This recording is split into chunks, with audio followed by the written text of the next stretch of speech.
One day I was on my way to a really important event. Of course, I was running late, already stressed out, and to make things worse, I had to take the bus.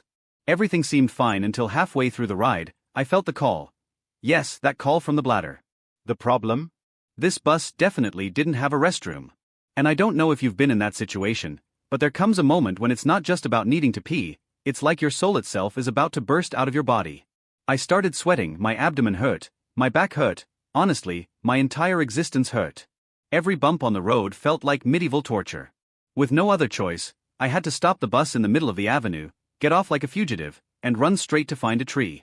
That day I swore I would never again leave my house without making sure my bladder was completely empty.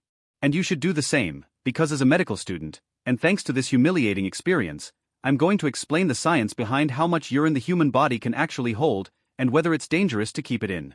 Everyone pees. And if you don't, well, that's a different medical problem. But when you desperately need to go, your brain shuts off all other priorities and focuses on one single mission: finding a bathroom. Normally, most people pee around 4 to 6 times a day. Of course, this depends on how much water you drink, the temperature of your environment, and whether you exercise. So, what really happens inside your body when you hold it in? It all begins with the bladder, which is basically a muscular balloon living in your pelvis. It's connected to the rest of your urinary system, which in simple terms includes 2 kidneys, 2 ureters, those are the tubes, and the urethra, which is the exit route. Your kidneys are constantly filtering your blood. Their job is to separate waste and excess water to create urine. That urine then flows down the ureters and collects in the bladder. The bladder itself is made up of muscles that can either hold or release the urine, depending on how stretched out it gets. When there's enough pressure inside, the bladder muscle contracts, the sphincter opens, and the urine starts flowing through the urethra until it reaches the external sphincter. That's the one you actually control consciously when you're peeing. But if it's not a good time, your brain tells the muscles to clamp down and you go on with your day, or at least that's how it seems. Because inside, things are getting intense. At around 150 to 200 milliliters, you start to feel the first urge to go.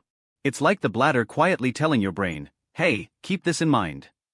But by the time you hit 400 to 500 milliliters, it becomes seriously uncomfortable. That's usually the natural limit. If for some reason you push past 700 milliliters, you're heading into dangerous territory. Most of the time, your body will give up before that and you'll just pee yourself. But in extreme cases, like people with neurological damage who can't feel the urge, the bladder can actually rupture. Yes, it can literally burst like a water balloon, and that requires surgery. And if you make a habit of holding it in, you can weaken your pelvic floor muscles over time. That can lead to constantly feeling the urge to pee, experiencing bladder pain, or even developing incontinence, the inability to control urine voluntarily. On top of that, forcing your pee out with too much pressure, or doing it in a bad posture, can strain that whole area and cause problems later in life. So honestly, save yourself the trouble and just go when you need to. Our bodies give us a reasonable window of time, but abusing that capacity isn't a good idea.